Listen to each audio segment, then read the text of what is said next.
Hello, everyone. Welcome to the DMV Business Show. I'm your host, Otto Sevilla, and today our special guest is Josh Etemadi. Josh is the owner of District Bonding. Welcome to the show, Josh. Thank you for joining us. Hey, thanks for having me. Of course, all my pleasure. So I like to get the audience to get to know you as a person before we go into depth about you and your business and everything else. Are you originally from the DMV area?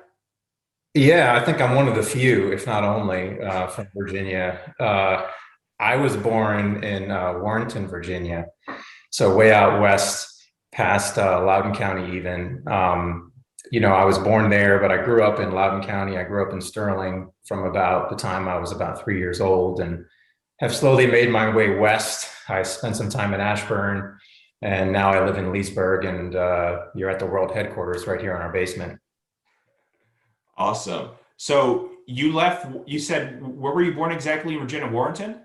Yeah, I was born in in Warrenton at Fauquier Hospital. My parents lived there in Culpeper for a couple of years. They were in Richmond where they met. Long story there, but my dad came here from Iran in the 70s, got a degree in civil engineering, and then he was in Texas. Kind of tough being an Iranian guy in Texas in the 70s. So he decided to take his chances and move to Virginia with a couple buddies. Met my mom there. They got married in Richmond, and then slowly made their way up as my dad looked for work. And then my dad got a job working for the town of Leesburg, and he worked there for about 30 years. And he's retired. He's been retired for a few years now. But he started there, and we grew up in Sterling and spent most of our time in Loudoun County. I was probably the only person who was from Iran or had some Iranian heritage in Loudoun County as well in the late 80s, early 90s, but it certainly changed a lot since then. It has. I mean, I know Loudoun County is different, but definitely north of Virginia, it's very heavily populated by, Persians or even just other people from the Middle East as well. Yeah. There's a lot of immigrants in this area. I think that's what makes this area so cool. If you go to New York or different, big cities, it's you'll have pockets, of different immigrant groups. But here it's not really like that. It's like we're all blended together. Right next to the falafel shop, there's a Chinese restaurant, and so on. So Yeah. So did you grow up, Josh, in Sterling, or where was most of your childhood? yeah, the majority of my childhood was in Sterling. I lived there from about three till oh gosh, up and through college. My parents lived in Sterling, and then I got a job. Well, I went to college. I actually went to Shenandoah University for 2 years. I didn't really know what I wanted to do, but I played the guitar. I sang. I was in drama and music in high school. I really enjoyed that. And then I wanted to go to music school. My dream was to be a music producer. I went there for 2 years. Found I wasn't really the fit for music school. And it's actually kind of funny because, as a college job, I was looking for something to do. I always waited tables and did food service and whatnot. But, some guy handed me a business card at the mall, and it was one of those Cutco cutlery sales jobs. And everybody told me it was a scam and I wasn't going to make any money doing it. And it was a waste of my time, but I really wanted to try it. And I found out I was actually pretty good at this thing, with selling knives and cutlery, and built a really good, book of business of cutlery clientele. And we ended up, I was one of the leaders of the sales team there. And I did that for about 2 years or so. And I was at Shenandoah, and I remember being in a class, and I was kind of not paying attention. We were doing something about, music, and I just wasn't listening or paying attention. And the professor said, "Hey, Josh, stay after class."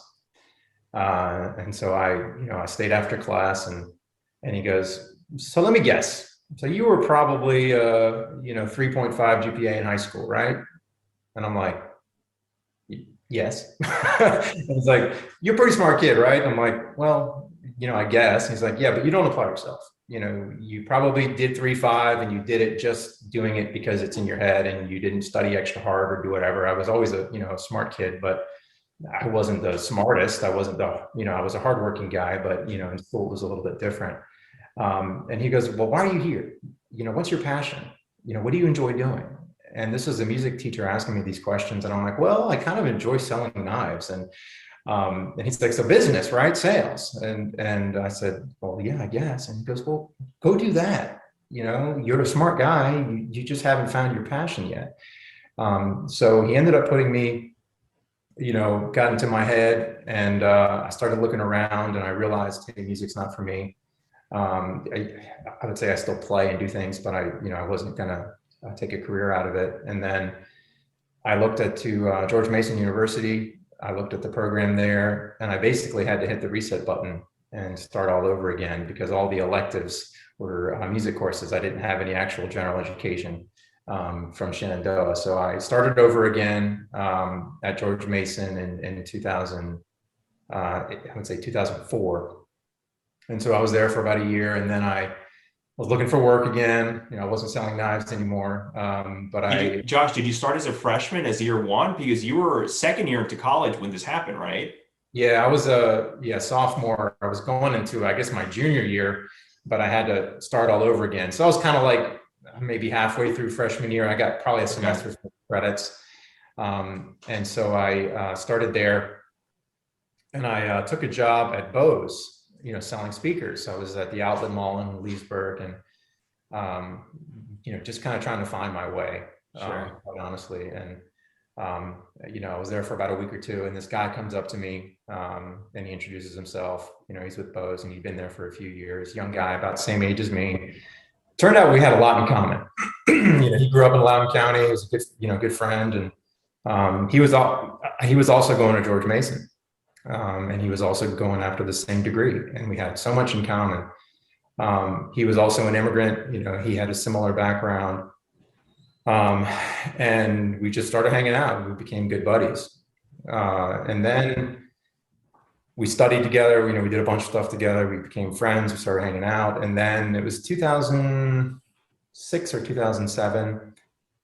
He got an internship working for this thing called, bonding, called the bonding agency. And he found a local agency in Leesburg, and he said, hey, I'm going to take this internship. And I'm like, man, that sounds pretty cool. This is 2007, right? The economy was kind of bad. Nobody was hiring. It was hard to find anything. And he got an internship. I was super jealous.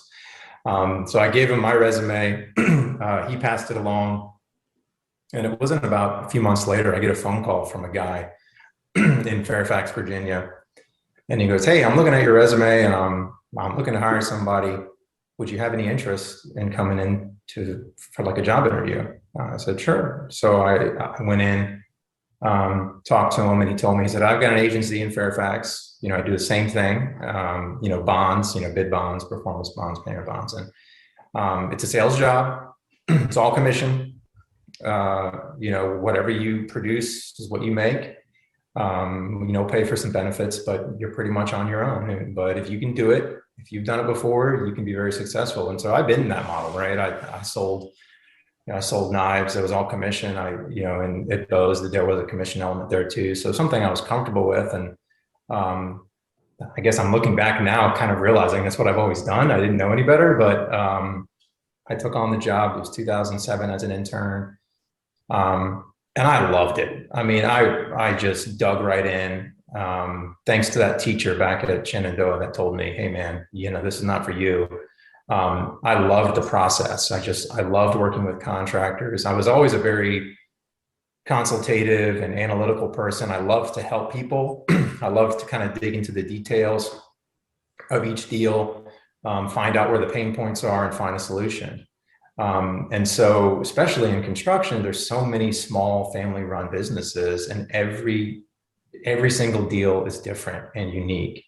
And I loved it. So I found myself staying up late, reading about family-run businesses, doing a certain analysis of their financial statements.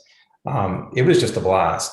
And so slowly I got licensed a few months later to produce bonds, and then I started selling in about 2008. And so for the next 2 years, we grew the business significantly. My boss, John, he told me, hey, look, in my 60s, I'm ready to retire. I want to put you in a position to be very successful once I leave. Whether that's you buying the book, whether it's another company coming in and putting you in a position to be a leader, I want you to be successful. Just a tremendous opportunity that was given to me. And so over those 2 years, we grew the book of business significantly, and we sold it, or he sold it in 2010 to a pretty good sized agency out of Pennsylvania. It had about 200 employees.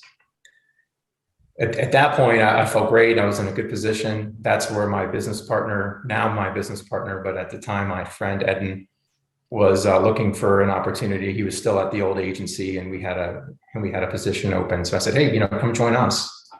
And we had talked about this when we graduated, because we both graduated at the same time, and from George Mason in 2008. And we said, one day we're going to work together and we're going to do this bond thing, because he was loving it too. He was doing the same thing, just working for somebody else. And so when we got Josh, I'm sorry, and this is your friend who you met through when you were selling the speakers, right? Correct. Okay. Yeah. So he had been, he and I had been talking, and Sure. we had stayed friends. And I guess the other detail I didn't mention, I started to date his sister. Of course, I got his permission first. And now we're brothers-in-law, and we've got, kids. I'm the godfather to his daughter. He's the godfather to my son. And we had built That's interesting. Yeah, working with family, you got to understand what it's like to run a family business unless you do it yourself. Yeah. So he was looking for a new gig. He was looking for something new, and we were looking for a producer. So we said, "Hey, come on." And so for the next 10 years, basically, we ran that office in Virginia. When we started, we were probably the smallest bond department, but by the time we left, it was one of the biggest, if not the biggest, bond divisions in the company.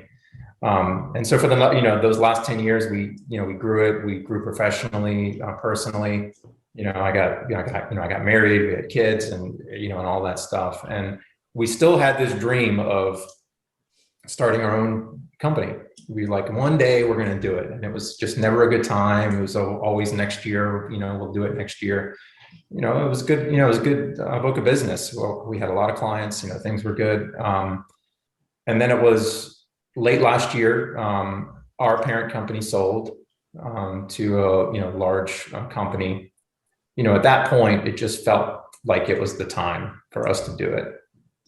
So we looked at each other. It was basically New Year's Eve, and we said, we got to do this. So we parted ways with our former employer, and worked out an arrangement that allowed us to work together. And since then, we've been doing bonds and doing it for ourselves. That's great. Josh, I want to go back to when you were selling Cutco in college for a moment here.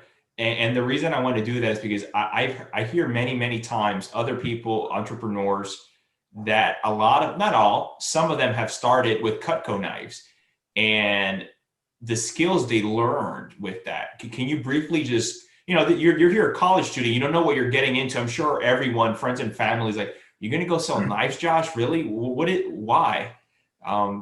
Man, everybody was against me, because you had to pay $200 or something to buy the kit. And, you had to go to these meetings that you had to pay for out of your pocket. And, my family's kind of old school, and they're like, the company should be paying you to do this. That's your time. That's, money out of your pocket that they're not paying for you. And for whatever reason, I didn't see it that way. I just saw an opportunity to make a ton of money, and doing it. And you're absolutely right. I mean, Cutco, they had a model down, and I'll never forget it. They always said, if you follow the model, it'll work. Don't deviate from it. Stick to the script, do it, it'll work. And I've always been kind of a rule follower. I'll follow it to the T. And I had my first 5 presentations were all no, resounding no. And I was about to give up. But the guy told me, just go one more, see how it goes. And I'll never forget. It was a friend of mine in high school. It was like Saturday morning, 7 or 8:30 in the morning. I'm doing the presentation, and you're trying to sell, a family $1,000 worth of knives. I mean, if you think about it, it's just crazy. And so I walk in there and I do this presentation, and I'm kind of like, doing it halfway almost. I'm like, well, this is how you cut it and blah, blah, blah. And I get through the presentation and I give it to the guy, and the whole family's sitting there at the table, and he goes, all right. And I'm like, all right, what? He's like, all right, I'll buy them. And I don't know if I had to contain myself. And I mean, it was like $800 set, and the commission, I think, was 20 or 30%. So I walked out with like $200, or something. And I got in the car. I was like, yes! And I was screaming. And I came home. I told mom and dad, and I think dad said something like, "Oh, that that was dumb luck or whatever." He was just giving me a hard time. But eventually, it got to the point where my parents were like cheering for me. They were like, "So how'd it go? Oh, you made another sale! Way to go!" And they were like, telling their friends about me. And but the Cutco plan it really was great. And it's kind of funny that you said that there are other people that have also done it. But the other thing I learned from them was they gave you that script, and they're like, don't say this, don't say that, say this, say that. And I always remember at the end, they would compare it to another set of cutlery. I think it was Henkel's. And I said, look, this is a great set of knives too. And here they are talking about their competitor, saying that's a great company and it's a great value. And if you have them, good for you. But this is how much they cost, and this is how much ours costs. And ours is about half as much. And you can see they cut better, and it was pretty easy. They say it sells itself, but, a lot of it was personality driven too. If I went in there, like, you got to buy this, and those guys suck, and your knives suck, show them the options, and let them make the decision themselves. Yeah, that's great. Yeah, there's a lot of lessons there you can learn from that you can apply in sales or even life itself. So when you went into if you can explain to the audience, actually, because they might be like, bond, what are you talking about? So if you can go a little bit into detail there as far as what is it exactly, what it is, what do you do, and what do you provide in the services?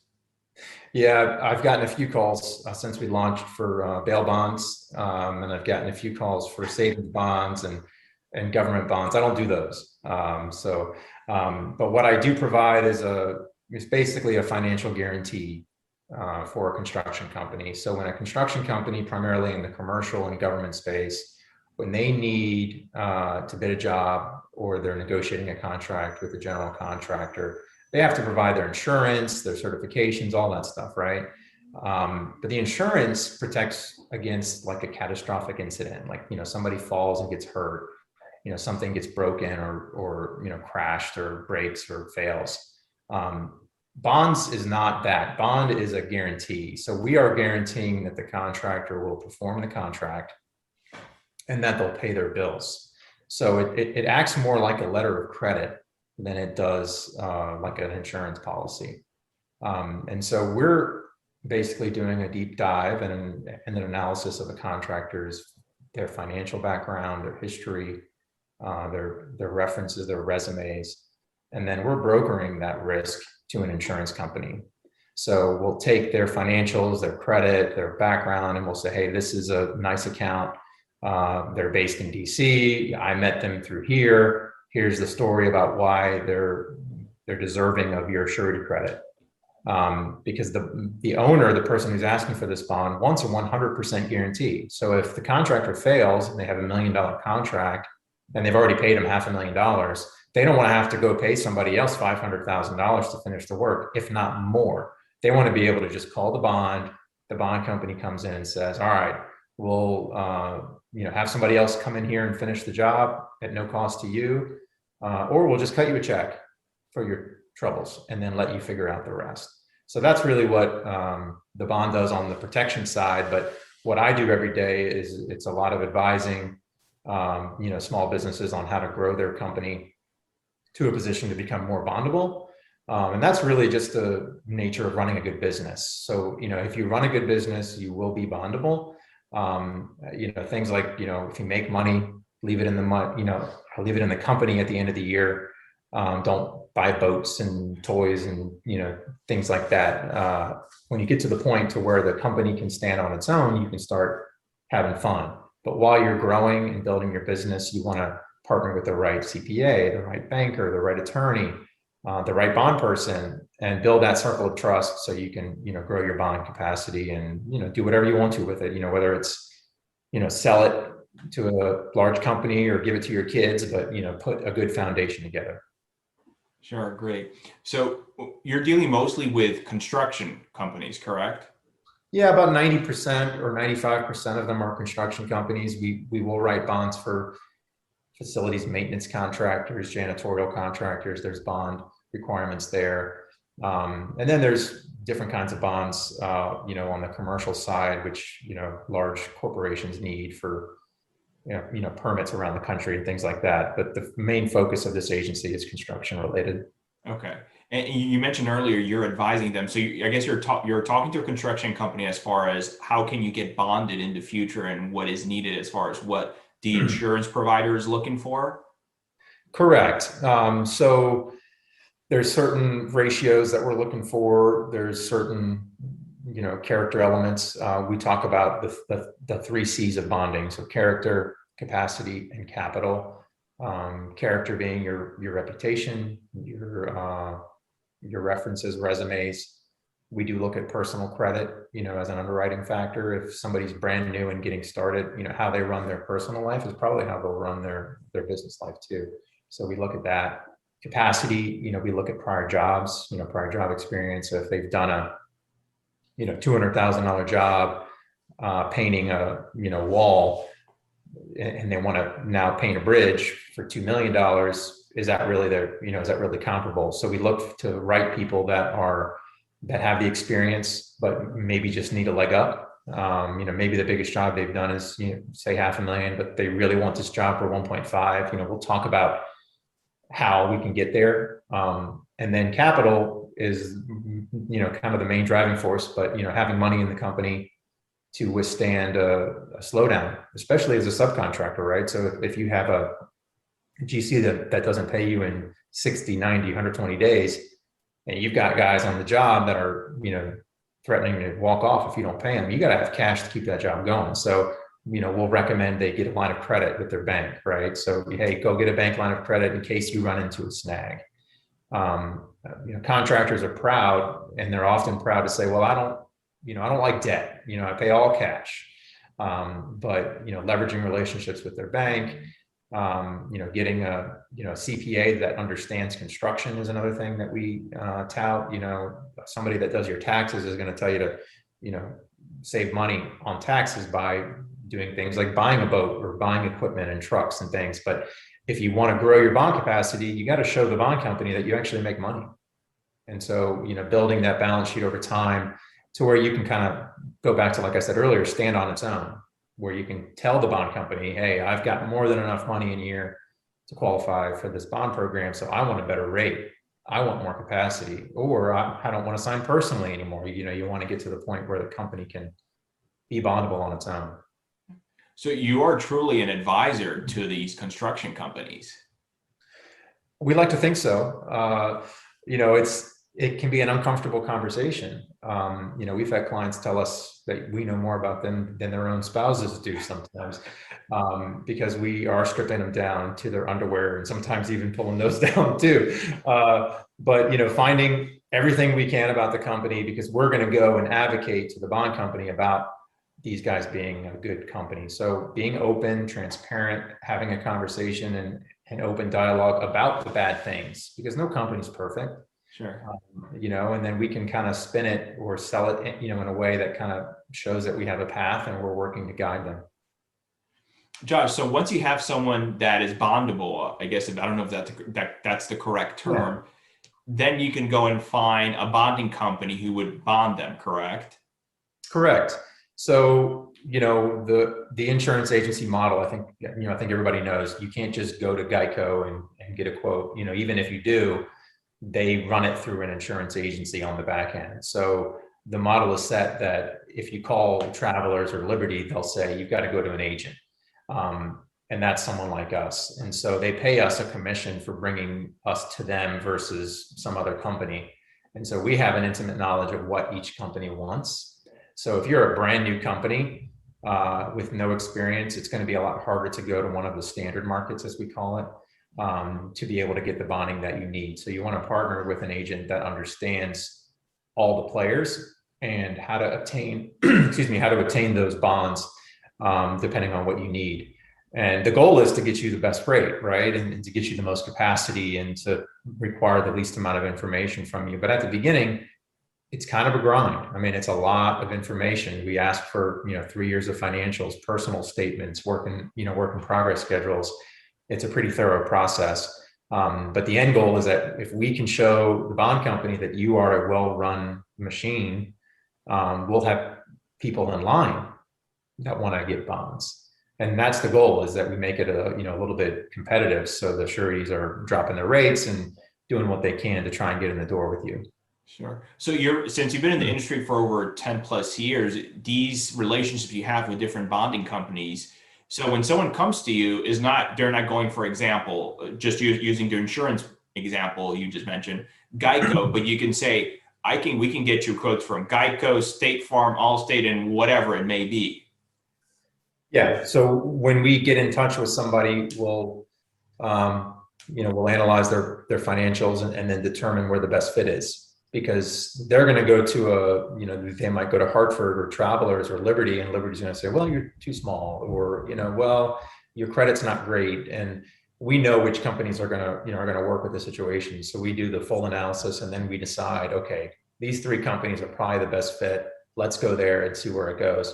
And then sometimes there's only one company that'll do it, and then they've got the toughest conditions and the highest rates, and that's the only way for us to get the deal done. But we try to tell people, look, if you want these things, if you want an easy process, if you want a low rate, if you want more capacity, you've got to do ABC. And we try to show them the door. They got to go through it. Yeah. So once let's say that they're working on a bridge. So once this construction project is done, bond is dissolved, everything's done. Yep. So the bond follows the contract. So okay, we're underwriting a specific job for a specific contractor. And at the beginning, it is very transactional. So it's very case by case basis. But when you get to the point, you can have a bond line where the bond company extends a line of credit that if the projects fall under a certain threshold, we internally could write a bond without having to go through a deep dive every single time. But when you're getting started, it's pretty typical for us to ask for new updates, every 3 months or so, just so we can see how things are going. Because next to restaurants, the construction industry is one of the most high risk industries, in the world. So there's a lot of failure in construction. So we want to make sure that we're building good businesses and that we're staying in touch with them. Sure, that's great. The good thing I'm thinking about, all these construction companies, after they finish this project, they have more than likely to have others, and they'll continue to need your services and your advice. Correct. And, not every contractor needs bonds, and not every contract needs bonds. So we have some firms where 95% of their work is all bonded, but we have other firms that it's only once every couple of years. So it's much different than insurance in that, every year you have to pay for insurance. But a lot of our time is kind of spent, not making money, if you will. We're just, consulting, advising, giving them advice on what to think about to reduce their rate or whatever for when they need that bond. But in some cases, we write one bond that we won't hear from them for like 2 or 3 years until they need a bond again. Okay. Josh, you and your partner founded District Bonding, you mentioned last year? We founded it earlier this year, actually. So, okay. Yeah, we're in our first year of business. Oh, that's great. Congrats. Thank you. The good thing is that both of you have a long experience. So when you went off on your own, were you able to go back to those pre-existing relationships that you've developed throughout your whole career? So that's a bit of the challenge, I guess, if you will, in this business, as in most of these sales organizations, there are non-competes, there are things that you have to pay attention to, but we are able to maintain relationships with our surety companies. So the surety companies have been very generous with their time, and they've, many of them have already appointed us. So we have the markets, but we're kind of starting over again. I mean, we were able to retain a few accounts, which is great, but we're just out there, meeting people, and it's kind of a challenge, right? Because, like I said, you could go through a list of 1,000 contractors and maybe 100 of them will need a bond. The other 900 just need insurance. So being a boutique bond only agency, you've got to leverage those relationships, and, it takes time. How has been the experience starting district bonding this year compared to before, where you were working at other companies? So it kind of reminds me of being 27 again. 10 years ago, just going anywhere and everywhere I can where there could maybe be a contractor, and just, trying to tell people that I can bring value. And it's hard because there's a lot of relationships that are already there, and they've been developed, and they're there for 10, 15 years. Bonding is such a relationship business that once you establish a relationship with the bond person, you pretty much stay with them until that person says no. So we feel like we can do better than most people, but I'm sure our agents and our competitors feel the same way. So it's just a matter of being there kind of at the right time. And so what we found is, as we're going through these lists and contacting people, the old 10% adage goes, you get about 10% replies, and, one person goes, yeah, actually, you know what? I'll listen to you. Well, what do you have to say? And then you can try to get together and prove your value. That's where we've been feeling really good about it. It's those little successes where at the old agency, we had a book and things were just kind of coming in. We didn't have to do any of that new business development, but we're doing that now. But that's my favorite part. I love it. I love getting in front of people and showing that we can do a good job. Speaking about that, how are you finding nowadays your clients? As you mentioned, there's that ratio. Yeah, we've used LinkedIn a lot. I think that's how you and I linked up first initially, but we use LinkedIn a lot to connect. We found some lists online, public data, and then we just kind of visit their website, do research on the firm, and then try to make a personal reach out. It's with COVID and all, you can't just pop door to door. Not that I like doing that anyways. But, trying to find some common ground between people, whether it's local connections, whether it's school, whether it's, love of sports or whatever it is, try to find a connection to start building something. But in our business, I believe the lead time's about 6 months. So even if I emailed somebody yesterday, they might like what I have to say, but they don't need the bond right now. So it's not a priority as they're putting bids together and doing everything else. But the hope is they keep the email in their inbox. When that bond comes, they type bond, and then that guy, I'm going to, give him a call now and ask what he can do for me. Out of all these different methods and strategies that you currently use or you've used in the past, Josh, what have you seen sort of the most success? We, at the old agency, we did mass emailing, and, I was so hesitant to do it because I thought people were going to hate it. And I would get so many emails of people saying, leave me alone. I don't need your help. And I would get those every now and then. But the amount of people that loved the information that we provided, and it wasn't like our newsletter, hey, look what we're doing all this great stuff. It was, hey, I saw this article about managing growth, or I saw this article about continuity planning, and I thought it was of value to you. And we would share that with them. And we got so many people that would reply back and say, thanks so much. It's great. I don't need a bond now, but I'll let you know. And then we would get an email a year and a half later, and it would say, Happy Thanksgiving. And you'd be like, why is it Happy Thanksgiving? It's like, oh, well, we just sent a Happy Thanksgiving note thanks to our clients and whatever. And it's like, man, these people are paying attention and they like it.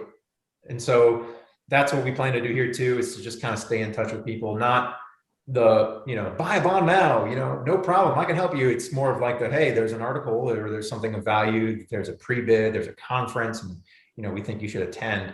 People love that stuff because they don't have the time to always find it themselves. They want to, lean on an advisor like us to be able to help them. So it's an email blast that you would send to everyone, but it would be more personal, sharing something. Yeah. Yeah, it wasn't a, like I said, like a newsletter or a like a company brochure. It was really just a specific article. It's timely. And then we would cater it to the territory. So we would say, hey, let's find something in North Carolina that we think is of value. Let's find something in Richmond that's of value, or the DC metro area that's of value. And we would share that with our network. And like every now and then somebody would say, "Well, I'm only in Virginia. I don't go to DC." It's like, okay, that's fine. But the person that's in Arlington and that's always going into DC, really sees value in that. Sure. Now you mentioned different territories, so you don't only just do Washington, Maryland, and Virginia. Yeah, that's our focus. Okay. We are licensed in the Carolinas, down to Georgia. We're in the process of getting licensed in Florida. So we kind of hope to be, mid to South Atlantic market for contractors, especially in the small contractor space, because there's plenty of agents that'll write the Clark Constructions of the world, but there's not as many that really take a focus in helping that small business get their first bond, because it does take a lot of time. And not a lot of agents know the markets to go to or the right things to say to make people feel comfortable enough to give you the business. Is there a specific size of company that you like to focus on? Meaning, do they have to do, I don't know, X in revenue or whatever other criteria you may have? No, we always joke and say if they need a bond, we can help them. Whether it's their first bond of $50,000 or it's a $50 million bond, it doesn't matter. And I say 50,000 because an account that I had at my old agency that we built, and they ended up having like a $20 million bond program. We struggled to get a $50,000 bid bond for them. And we had to beg and plead the surety company to do it. But everything that the contractor was telling me made sense. It just wasn't translating onto the financial statement yet. And then we got that bond done. That allowed us to buy some time for him to clean things up. And by the time that happened, he was off to the races. So it's not something that we're afraid of, is rolling up our sleeves and working on those tough deals. That's great. What would you say drives you and motivates you now, Josh? Oh man, I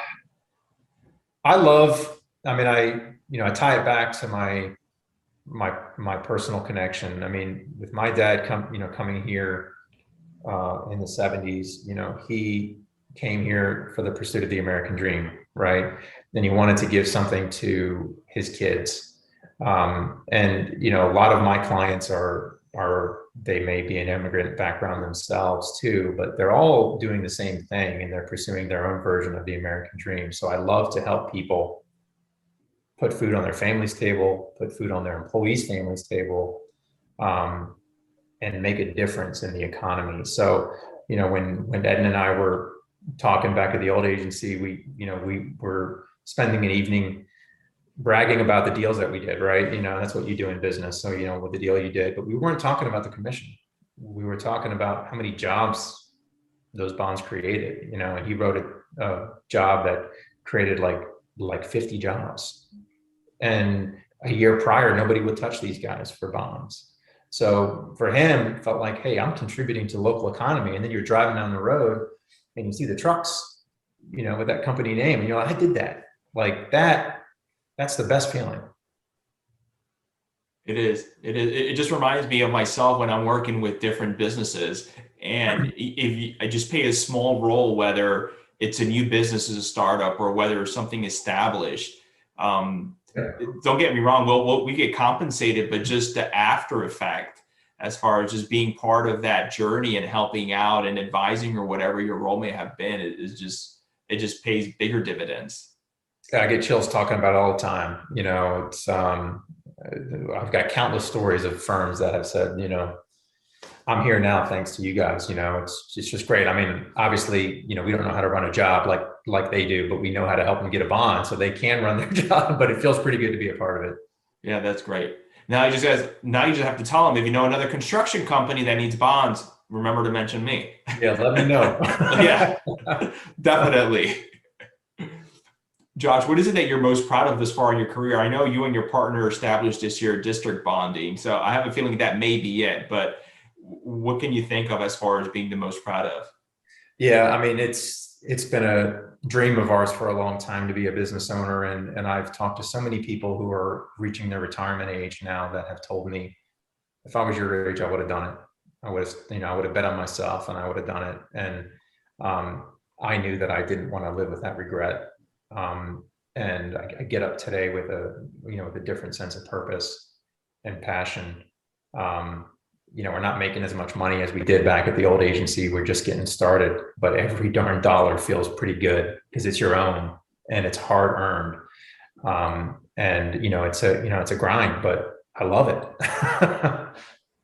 It's not easy. And I'm sure, what do you do when you have those days? Not that you're second guessing it, but you're just, you have those days as an entrepreneur, you're just like, gosh, really? I did this? Yep.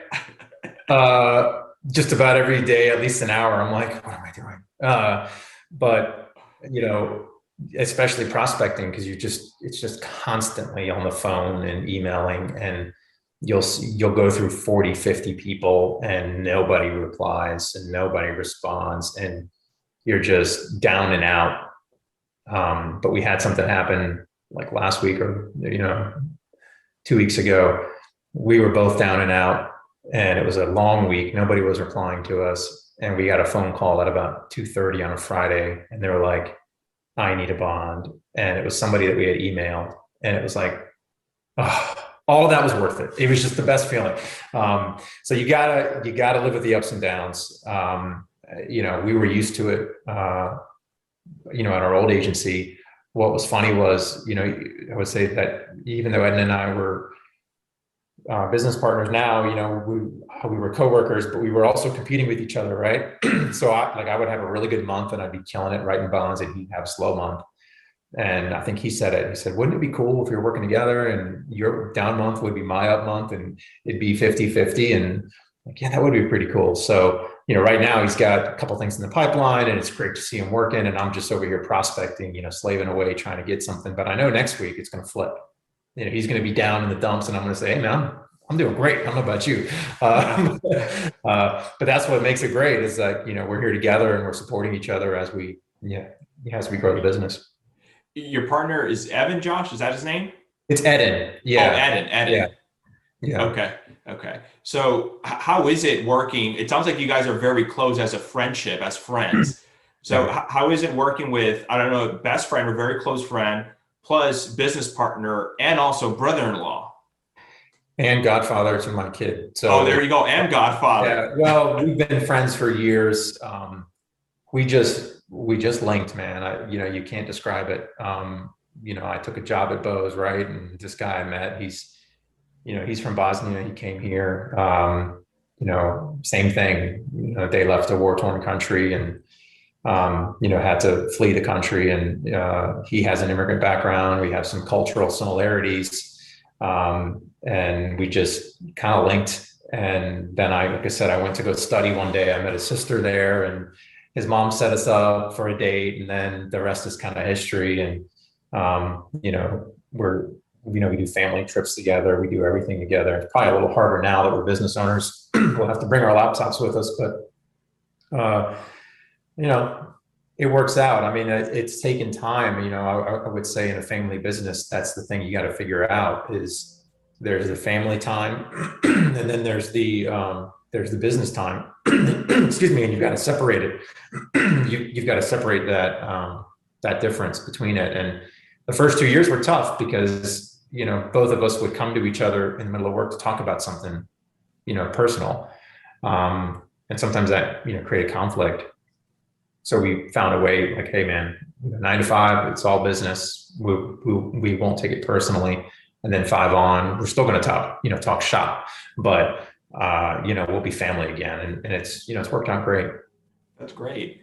Are there any specific habits or skills that you can think of, Josh, that have helped you in business or personally that, you may do frequently, whether daily? I created this little, checklist. Okay. And I do it. When I started, I did it as an accomplishment list. And it started at something I would do at the end of the day, because I felt like I was getting burnt out. Like, what am I doing? I'm just emailing, calling, blah, blah, blah. And so I did it as a little checklist of things like, okay, well, at least I did this today.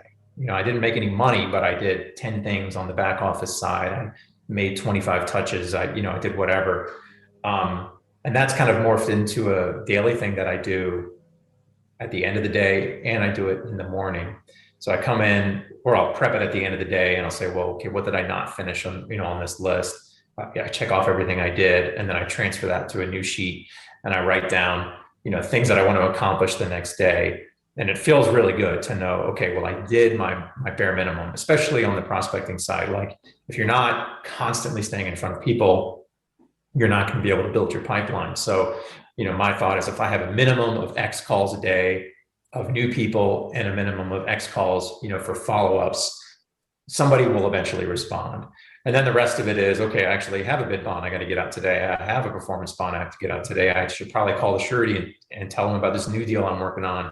And I do all of that. And that really makes me feel accomplished, at the end of the day.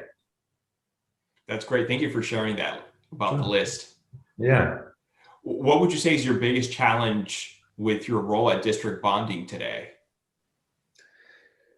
The biggest challenge for both of us right now is just getting in front of people. People need bonds, but they don't know who we are yet. The ones that are the new firms, the ones that are old firms that, may still want to work with us, we can't help them currently, but it's just, trying to provide value to people, show them that we're passionate about what we do. I do feel telling our story helps.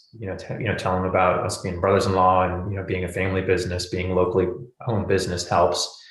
I believe that small businesses want to work with small businesses, and everybody's getting bought and purchased, and there's no more of that local hometown feeling. And we wanted to create that, to feel like people could have a place to go, feel like they can talk to somebody that understands the economy, that understands the workplace environments and, all of that. So, that's really why we created it. Now it's just proving and showing people that, that we can provide value and give them a better deal than what they have and be a good resource for them.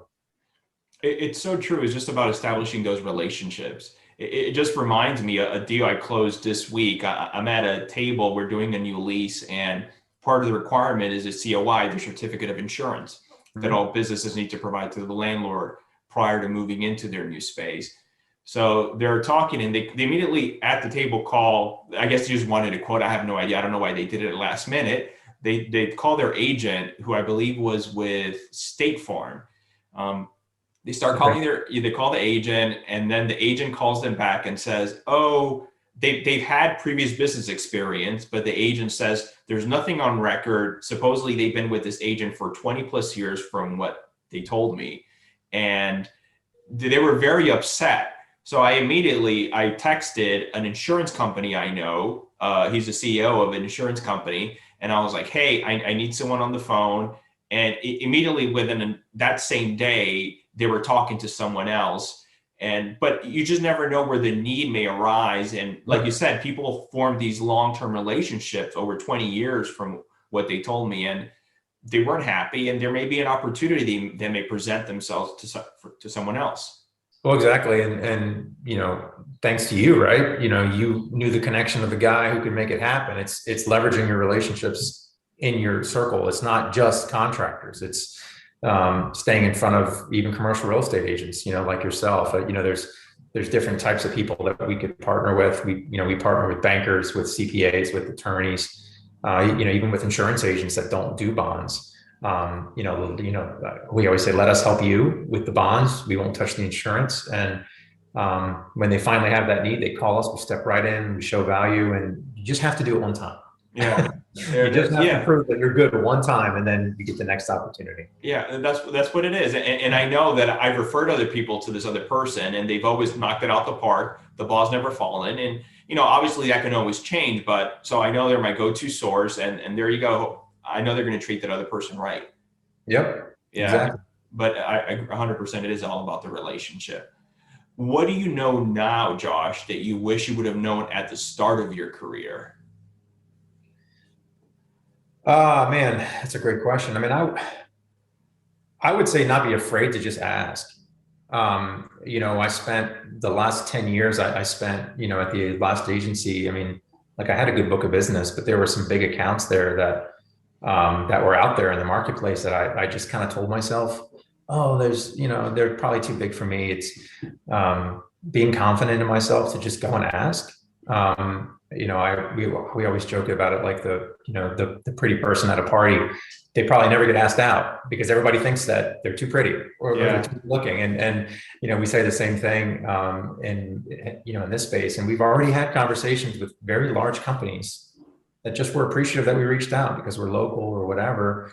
And I would have never done that before. I wish I knew back then. You just have to ask, and people will listen. But you got to get over that. Very true. When I say the word success, what is the first thing you think of? For some reason, I thought pride and being proud. I mean,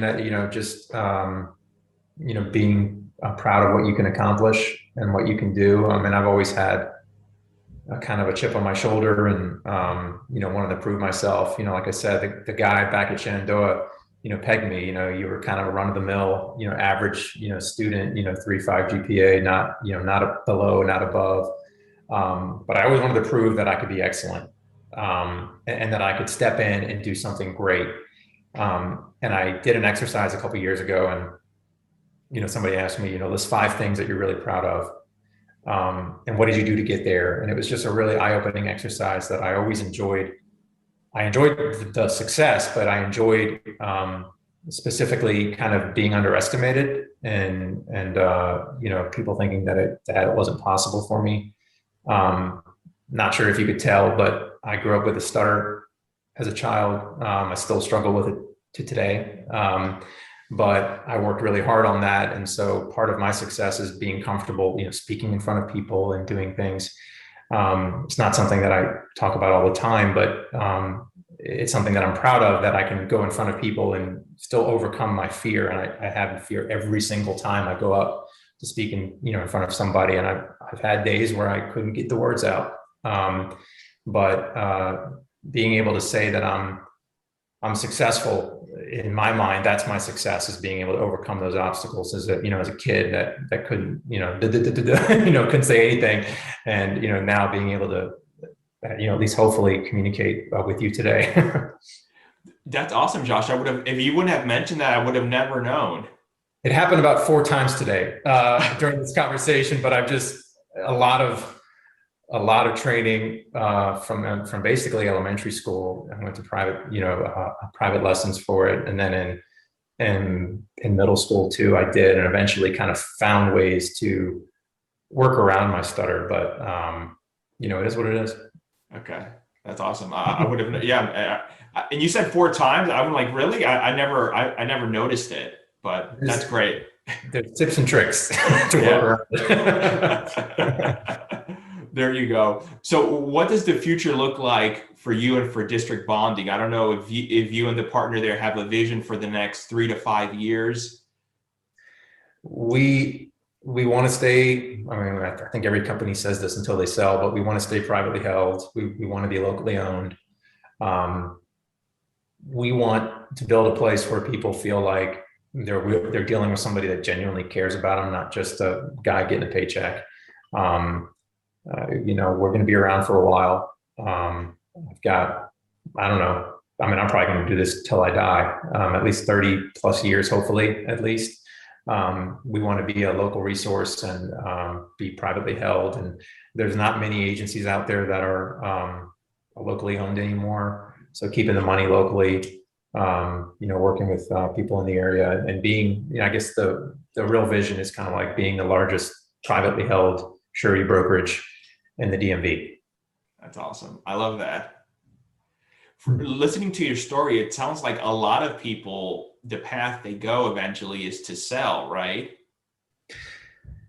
Yeah, in surety, you can be a producer, like we were. You just go and produce. You can be an account executive, so that's the person that kind of manages the relationships once they come in, and they do the submissions to the bond companies and do a lot of that. But they're not really doing they're still selling, right? They're selling the merits of the case to the bonding company, but they're not selling to a contractor. And then on the surety or the company side, you have underwriters. So you can go in there and be an underwriter and look at the risk and then make a determination of whether or not you want to extend your credit for that firm. What I meant by sell, I meant sell the company eventually. Oh, sorry. Yeah, no worries. I didn't clarify. Oh, so Because sorry. I think you mentioned it at least twice that you worked previously with other companies and eventually they're sold their book of business or just sold the whole company entirely to someone else, right?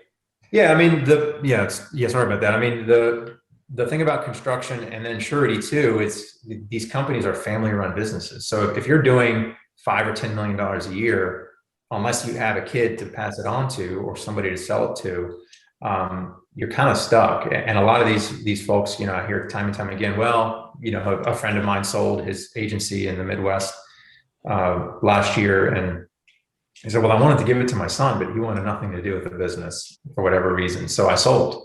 And, Wow. and that happens in construction too. I would love for my kids to come and work for me. I mean, my kids are 7 and 3 right now, and they just think I drive a bulldozer around all day because I help people in construction. But hopefully they'll get it. And they can step in and do it. But if not, what usually happens is, I get to the point where I'm, maybe 70 and then decide to sell it or pass it on. But if the kids don't want anything to do with it, I'll have to sell it. You mentioned your friend there in the Midwest, and I think you said they were doing about 5 to 10 million a year, right? I don't know how much he was doing. Oh, okay. But I know that he was, he had a good size practice. And, it was time. He wanted a retirement plan for himself so he could, find a way to eventually get out of the business. And that's maybe what we do too, if we get enough, traction. Sure. And I'm curious, when they sell, let's say they are making 5 in this example, 5 million, how lucrative is that for that person to actually sell to someone else?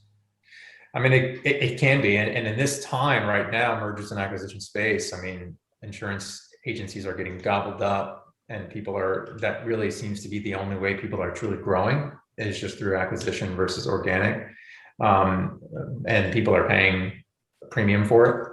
So if you're a business owner right now in this space, if you have an insurance agency and you haven't sold yet, which there's not many left, there's a pretty premium that's paid. I mean, I think the typical insurance agency would be sold for 1 to 1.5 times their revenue. But from what I've seen, I mean, some of these are getting bought for 2, 3, 4 times revenue. So it's a chance to really grow significantly and, make a lot of money. If you're 70 years old and you're going to get 3x, why wouldn't you take that, versus 1? Sure. Especially if you don't have anyone that wants to get in that role or pass it on to. Exactly. It's a nice retirement package. Yeah. So last question here, Josh. What do you like to do in your free time for fun? Well, it's funny you asked it. I spent my first day back today playing basketball, or yesterday playing basketball. I used to play 3-4 days a week. I would take lunch off. I would go play lunch gym hoops with a group of guys. And COVID hit, everything shut down. But I got vaccinated last month, and the thread reopened, and they said, "Hey guys, let's get out and play again." And I played for the first time in a year, and I am very, very sore right now. But it's kind of funny. The muscle memory is still there, and it was just like picking it right back up. It was awesome, man. And that's one thing I realized too. I've spent the last several months just all day work, all night work. Give the kids a bath, go to bed, get back up and do it again. Didn't really have any time for myself. So being able to take this hour and just go exercise and play has really given me a lot of, just like good stress relief. It feels good to get out there and play again. It also helped that we won. So I was in a good mood yesterday. Oh, that's great. So yesterday was your first day back? Yeah, first day back in like 13 months or something, 14 months. I think the last time I played was March of 2020. And I probably shot the ball around or whatever, but this is the first, full court back and forth, fun times. That's awesome. I feel the same way. I think fitness, and that's why I try to do it daily, is just for me is sort of my daily therapy. My, like you said, your stress release. I release that energy very early in the morning, and then I can go about my day. And when I miss a day, and it happens, I just feel like something's missing. Yep. I couldn't describe it. It was like euphoric. I mean, I felt so good. Like when I was done playing, I had forgot what it felt like to do something like that. But I also felt guilty, trying to run a business and ramp this thing up. I'm spending an hour on myself. I shouldn't, shame on you, Josh. You should be making more sales calls. But I'm like, if I don't do this, I'm going to go crazy. I mean, I've gotten a lot grayer over the last few months. So I'm trying to I'm trying to avoid that, and the stress release has been great. So no, but you need that. It just to give you that energy. I was just talking to another person that I had on the show, an attorney, and just to walk, just a simple 15, 30-minute, whatever, an hour, whatever you need, or exercise, playing ball, it just, you come back and re-energized to work. Yep. And you can just do more. Yeah, I found myself doing much more leading up to it too, right? I was like, okay, I got to make my calls. I want to make my calls before I go. And so I just focused for 3-4 hours straight. I didn't get any distractions and I got it all done. I'm like, okay, good. I got that done. Now I can go play, come back and then finish up the rest of the day. So I'm going to work my way back into it. I probably can't dribble the ball for the next 2 or 3 days while I work out the kinks, but I'll get back to it at some point next week. Good luck bending or reaching to something. Yeah, exactly. Josh, so where can people find you, find out more information about you and district bonding? Well, we're pretty much on every platform, but districtbonding.com is our website. You can find us on LinkedIn at District Bonding. You can find us on Instagram and Facebook at District Bonding. I've got my personal profile on LinkedIn too. I'm pretty active on there, so they can find us there. Awesome. Josh, thank you so much for coming on the show. Hey, thanks so much for having me. It was great. Take care. Bye, you too. Thanks. Thank you.